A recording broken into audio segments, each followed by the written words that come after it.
Raos ya, terus mungkin nak salam dianggap pidato, jadi langsung Al-Fatihah. Terus nak salam dianggap pidato, mungkin dianggap kampanye malah repot. Jadi langsung awas magis. Kulo diminta panitia untuk bikin judul. Terus judul kulo adalah keistimewaan mukjizat Al-Quran. Kersane akurat nih kulo betul kerpean. Jadi otoritatif. Karena kalau dalam pendapat ulama, kalau seorang mubalek atau seorang ulama atau siapa saja kok ngomong tanpa teks itu dia tersangka sebagai musyarek. Musyarek itu menandingi syariatnya Rasulullah SAW. Dengan pikiran-pikirannya, dengan jargon-jargonnya. Jadi itu masalah besar kalau dalam tradisi ulama. Karena pikirannya tidak musalsal, tidak ada silsilahnya ila Rasulillah SAW. Makanya saya meskipun banyak orang percaya ngaji di mana-mana itu bawa kitab. Satu ya tadi niat ngerpek tadi supaya saya dulu masih ingat zaman di sarang itu kalau tes itu banyak yang bawa kitab. Ketika ditanya ini namanya ngerpek, enggak Pak, mutolaah itu tanpa batas. Jadi mutolaah itu kapan saja. Yang agak kriminal itu kasus ujian nasional. Itu ada seorang guru SD. Ini kisah nyata, ingin membocorkan ujian apa? Nasional. Itu kan jelas kriminal itu. Si guru SD tadi berdalih gini, wong ujiannya mungkar nakir saja dibocorkan, apalagi ini ujian negara. Karena semua kiai itu kan mengajari kita marrobuka waman nabi. Itu kan mengecewakan mungkar nakir. Artinya kan membocorkan ujian. Singkat cerita kiai tadi itu, guru tadi, kalau nggak percaya tanya Gus Bah. Akhirnya rombongan guru SD tanya ke saya, apa betul Gus ujian boleh dibocorkan? Analoginya kiai-kiai bocorkan ujiannya siapa? Mungkar nakir. Karena saya ya NKRI harga mati, saya bilang tertawa-tawa. Kalau saya jawab nggak kriminal dimarahin polisi. Kalau saya jawab kriminal, analoginya dengan mungkar nakir memang yang membocorkan itu apa? Nggak usah diteruskan, kalau saya bilang boleh nanti jadi kriminal. Dan agama ini adalah analogi itu kias. Sehingga saya di sini insya Allah serius sekali membawa makalah mukjizatnya Quran. Kenapa demikian? Memang saya merasakan dan semua yang hadir di sini pasti merasakan bahwa mukjizatnya Quran itu luar biasa. Sehingga kita satu-satunya umat yang nggak ditunggui Rasul. Tapi kualitas iman kita insya Allah menyamai periode-periode sahabatnya Rasulullah SAW. Tapi syaratnya tadi ya, dengan pikiran yang sama, dengan teks yang sama, dengan rasa yang sama, dengan kejiwaan yang sama. Caranya gimana supaya sama? Kita harus terus membaca teks. Teks itu mengingatkan kita. Misalnya begini, yang dikatakan mukjizat itu kan sesuatu dahsyat yang dalam nalar manusia itu enggak mungkin terjadi. Misalnya ontanya Nabi Soleh keluar dari batu besar, itu kan satu peristiwa yang akal manusia tidak sampai. Begitu juga tongkatnya Nabi Musa membelah Laut Merah, yang akal manusia itu tidak sampai. Tapi pikiran itu menurut mazhab kita yang waras ini, saya ulang lagi, kita yang waras itu pikiran kriminal, itu salah. Saya ulang lagi ya, kita semua kan umatnya Rasulullah SAW. Semoga benar-benar umatnya Nabi, bukan Islam yang kumat. Karena orang Islam itu pilihannya hanya dua, kalau nggak bersatu umat Islam ya Islam yang kumat. Kumat itu agak gitu, namanya kumat dalam bahasa Jawa. Begini, saya ulang lagi ya. Yang dikatakan mukjizat itu amrun khariqun lil adat, sesuatu yang luar biasa. Kemudian dalam tanda kutip yang manusia itu tidak mampu. Sehingga itu dikatakan mukjizat, seperti tongkatnya Nabi Musa dan untanya Nabi Nuh yang keluar dari batu apa? Besar. Kalau kalian ingin jadi wali, pikiran seperti itu udah akan jadi wali. Gagal itu di KPU gagal. Jadi nggak usah sampai MK, di KPU sudah gagal. Kenapa demikian? Pertanyaannya begini. Memangnya sesuatu yang wajar kita lihat keseharian itu dalam kemampuan manusia? Saya ulang lagi, memangnya sesuatu yang biasa saja, yang normal saja itu dalam kemampuan Manusia enggak juga kan. Manusia bisa enggak bikin unta? Yang wajar saja, yang lewat indukan. Bisa enggak? Enggak kan? Manusia bisa bikin laut enggak? Enggak kan? Jadi kalau mukjizat itu dengan definisi sesuatu yang manusia tidak mampu, memangnya keseharian alam ini manusia mampu? Enggak juga kan? Nah, karena agama Islam dengan logika itu, Rasulullah SAW menolak mukjizat yang seperti itu. Ya, menolak mukjizat yang seperti itu. Makanya saya bilang pikiran pertama tadi itu kriminal, karena itu ditolak oleh Rasulullah SAW. Karena ya itu tadi, kalau itu dituruti, lama-lama kita tidak tahu kedahsyatan ciptaan Allah keseharian. Makanya ketika Rasulullah diminta laula utiya mislama utiya Musa, ya Muhammad itu punya mukjizat kayak tongkat Nabi Musa. Kasolihin Nuh, kasolihi soleh. Apa karena koti apa? Soleh. Sebagaimana untanya Nabi Soleh. Apa jawabnya Allah? Wa ma min dabatin fil ardi wala ta'iri yatiru bi janahihi illa umamun amsalu. Bagian dijawab inna fi khalqis samawati wal ardi wa ikhtilafil laili wan nahar sampai saat terusnya wa tasrifir riyah saat terusnya la ayatil liqaumi yaqilun. Karena logika yang terbangun begini. Dan ini saya ulang lagi, ini syarat utama jadi wali. Ini masih satu poin. Nanti ACC-nya nunggu ketua-ketuanya.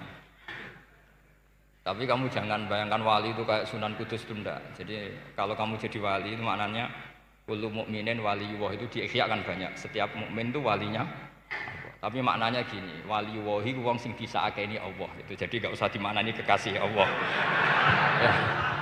Jadi karena dalam bahasa Arab itu waliyul yatim adalah orang yang kasihan sama anak yatim sehingga diurus segala keperluannya. Perempuan yang perawan punya bapak namanya apa? Wali. Artinya si bapak sayang sama putrinya disebut apa? Wali. Jadi nanti kalau kamu jadi wali dengan makna yang tadi kullu mukminin waliyullah. Setiap mukmin adalah orang yang dikasihani Allah. Dan insya Allah semua kita masuk, paham ya? Ya, enggak wali songo itu baru maknanya waliyullah sing disayang Allah. Kayaknya kita belum daftar yang ke situ nanti itu. Ada urutannya. Saya ulang lagi ya. Kalau kita mengakui kudrohnya Allah nunggu mukjizat, yaitu nunggu tongkatnya Nabi Musa membelah Laut Merah, nunggu ada unta keluar dari batu. Maka itu kecelakaan besar dalam tauhid, kecelakaan besar dalam kesaksian kudratullah. Kenapa? Karena alam yang kita lihat keseharian juga tidak dalam kemampuan kita. Alam yang kita lihat keseharian juga tidak dalam kemampuan kita. Misalnya begini, kalau kamu melihat nyamuk, itu pertama Quran turun tentang nyamuk, itu orang munafik komentar, wah Tuhannya Muhammad kurangan stok, sampai contoh saja hanya seekor nyamuk. Tapi apa kata Allah? Inna woha la yastahi ayyadriba masalam ma ba'udatan fama fawqa. Nyamuk itu bukan sekedar kecilnya. Tidak usah kamu bikin nyamuk yang ada nyawanya, itu terlalu sulit. Sampean semua tak suruh bikin patungnya nyamuk. Gampang mana bikin patung nyamuk sama gajah? Tidak usah dikasih nyawa. Terus cari tatahnya itu dari mana, orang Jepara pun tidak akan bisa. Belum nanti bentuk alat kelaminnya, belum nanti uratnya alat kelamin, belum nanti punya jantung, jantung punya urat, jantungnya nyamuk juga punya kuman, kumannya juga punya organ tubuh, organ tubuhnya punya urat. Apa itu tidak lebih dahsyat ketimbang tontonan mukjizat yang diperagakan para nabi-nabi sebelum Rasulullah Shallallahu Alaihi Wasallam? Maka sebetulnya ketika Quran saya katakan mukjizat ila yaumil qiyamah adalah pertunjukan Allah bikin nyamuk. Inna woha la yastahi ayyadriba mathalam ma ba'ud. Itu bagi orang alim percontohan nyamuk itu lebih dahsyat ketimbang percontohan mukjizat Nabi Musa membelah Laut Merah. Juga lebih dahsyat ketimbang pertunjukan Nabi Soleh ketika mengeluarkan unta dari apa? Batu. Dong, jelas nih. Maka umat Rasulullah terutama ulamanya harus ngomong seperti ini terus. Dengan cerita seperti ini maka Quran jauh lebih dahsyat. Makanya mukjizatnya Quran tanpa apa? Batas. Jelas ya? Makanya kita harus bertobat secara masif. Mengatakan kedahsyatan adalah nunggu sesuatu yang khariqun lil adat. Bahwa yang kita lihat keseharian adalah semua di luar kemampuan kita. Lah kita ini kan keliru, yaitu tadi, wah onta keluar dari apa? Batu. Laut Merah terbelah, ini dahsyat, manusia tidak akan mampu. Memangnya manusia pernah mampu bikin laut? Memangnya manusia pernah mampu bikin nyamuk. Memangnya manusia pernah mampu bikin telur ayam? Karena keseharian seakan-akan ini tidak ayatnya Allah Ta'ala. Itu kebodohan. Makanya tidak mungkin jadi wali. Yang jenis seperti ini ya gak jadi wali. Sama tenang saja, nanti saya paling nggak sampai 1 jam karena saya tidak biasa ngaji umum. Saya mau itu karena hormati bapak saya, karena buyut saya itu orang Damaran, namanya Mbak Hafsah. Hafsah binti Maksum bin Soleh bin Asnawi Sepuh. Jadi saya ini ya turunan asli orang Kudus. Jadi saya datang tidak dalam rangka hormat jenengan, hormat bapak saya sendiri sebetulnya. Jadi jenengan tidak punya hak adami sama saya, karena saya datang tuh hormat bapak saya. Tapi saya ingin melatih iman yang benar. Saya ulang lagi, saya ingin melatih iman yang benar karena ini penting. Sehingga Allah cara menjelaskan iman itu aja inna fi khalqis samawati wal ardi. Kamu lihat saja langit dan bumi. Seterusnya sampai waqtil laili wan nahar sampai wal fulkil lati tajri fil bahri terus sampai wa tasrifir riyah. Ini semua tontonan yang kita lihat semuanya di luar kemampuan kita. Itu tadi contoh paling gampang nyamuk kayak apa? Apapun profesornya seseorang apa bisa bikin nyamuk? Enggak usah yang bernyawa, patungnya saja. Coba nyamuk itu punya organ tubuh enggak? Punya. Organnya ada kumannya enggak? Ada. Alat kelaminnya ada bolongannya enggak kira-kira? Ada. Kayak apa sulitnya? Jadi andaikan saya ke umatnya Nabi Musa terus bengkai lah sama Nabi Musa. Ini gue, Nabi Musa keren, punya tongkat. Saya akan bilang Rasulullah lebih keren karena punya Quran. Anda di sini makna kenapa mukjizatnya Quran dikatakan afdolul mukjizat. Mukjizat paling keren, paling hebat. Karena menjadikan manusia punya nalar yang lebih objektif. Artinya lebih objektif, kenapa kita hanya kagum dengan sesuatu yang dasar? Dengan alasan kita tidak mampu. Memangnya dengan hal-hal yang keseharian kita mampu? Tidak juga kan? Jelas ya? Mohon bener nih ya? Mohon bener di mana ini? Mohon gini malam selai didandani bareng-bareng. Mohon bener ya? Sehingga iman di era Rasulullah SAW itu gak lagi butuh sesuatu yang khariqun lil. Kedua pertimbangannya Rasulullah Muhammad SAW, mukjizat yang khariqun lil adat itu resikonya lebih tinggi untuk tidak abadi. Nanti saya bacakan takbirnya. Misalnya tongkatnya Nabi Musa itu hanya disaksikan oleh orang yang di era itu pun yang kebetulan menyaksikan. Saya ulang lagi ya, resiko mukjizat mahsusah istilahnya, mukjizat yang bisa dilihat dengan indera itu resikonya hanya dilihat orang yang di saat itu menyaksikan. Gimana? Ini prosedur. Ak gaul nih. Nggih peci, mboten. Terus gimana? Oke. Saya teruskan lagi ya. Niki mun normal nih. Mboten kebanteran nih. Mboten kebanteran nih. Saya ulang lagi ya. Jadi yang dikatakan mukjizat itu seringnya kan dikasih definisi satu pertunjukan yang di luar kemampuan manusia. Sehingga tongkat Nabi Musa membelah laut merah disebut apa? Mukjizat. Ontanya Nabi Soleh keluar dari batu disebut apa? Terus lucunya disebut alasannya karena manusia tidak mampu. Memangnya manusia mampu bikin onta normal yang lewat indukan? Mampu enggak? Artinya umatnya Rasulullah lebih sering melihat kekuatan Allah Subhanahu wa ta'ala kulla waqtin wa hinin, setiap saat, karena cara berpikir sudah dibenahi Al-Qur'anul Karim. Paham ya? Maka untuk jadi wali umatnya Nabi itu lebih mungkin karena melihat kedahsyatan Allah setiap saat. Tidak usah nunggu sesuatu yang super kayak apa? Kan filakil bahri, sebagaimana laut terbelah oleh tongkatnya Nabi siapa? Musa. Terus ketiga, kalau logika mukjizat gini itu terus menerus seperti yang dialami Nabi Musa, resikonya adalah umat selalu menuntut hal yang aneh-aneh dan melupakan hal yang pokok. Itu lebih bahaya lagi. Misalnya begini contoh gampang. Kita ini hidup di bumi setelah sampean belajar ilmu falak atau astronomi atau belajar geologi. Planet yang sebesar ini apa? Semuanya itu sudah maha dahsyat. Gara-gara kita berpikir butuh kejadian yang aneh. Ya gara-gara ingin kejadian yang aneh. Mungkin lama-lama Anda ingin cari model hewan yang kepalanya itu di pantat.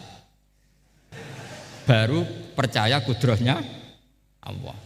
Lama-lama kamu jadi dukun, seneng ular yang berkepala manusia, itu baru dasar.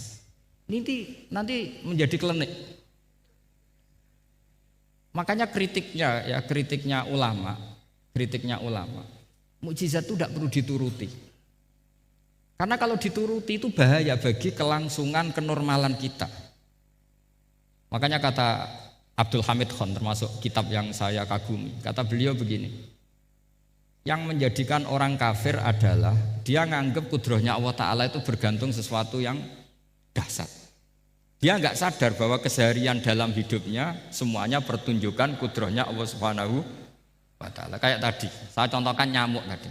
Inna woha la yastahi ayyadriba masalam ma. Terusannya ba'udotan fama fokwa. Kayak apa susahnya bikin nyamuk? Sudah kecil, punya alat kelamin, punya organ, punya urat. Lalu dalam tubuhnya juga ada kuman, kumannya juga berorgan. Kebayang nggak Anda bikin seperti itu? Enggak. Dahsyat mana dengan tongkatnya Nabi Musa?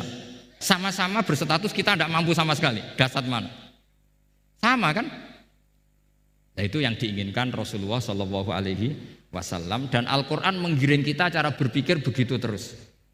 Sehingga Quran cukup menghentikan wa ma min dabbatin fil ardi wala ta'iri yatiru bi janahaihi illa umamun amsalukum. Sebetulnya burung yang setiap hari terbang, yang setiap hari lewat Anda, itu semuanya bukti kekuasaan Allah Subhanahu wa Ta'ala. Tidak usah nunggu kejadian-kejadian super dahsyat. Terus keempat, korbannya para kiai, termasuk saya. Jadi nanti kalau saya tidak bisa haji terbang, wah tidak kiai, tidak bisa terbang. Tidak bisa kayak Harry and Potter misalnya gitu, tidak bisa kayak Harry. Jadi nanti kiai juga dituntut gitu, bisa terbang kayak Aladin. Jadi nanti repot. Semua kebenaran agama bergantung pimpinannya ini punya kedahsyatan itu. Akhirnya celakanya apa? Ada orang yang pura-pura dahsyat tapi penipu, kayak kasusnya Dimas Kanjeng. Oh nggih. Mboten apa-apa, sing penting ini lancar mon. Nggih.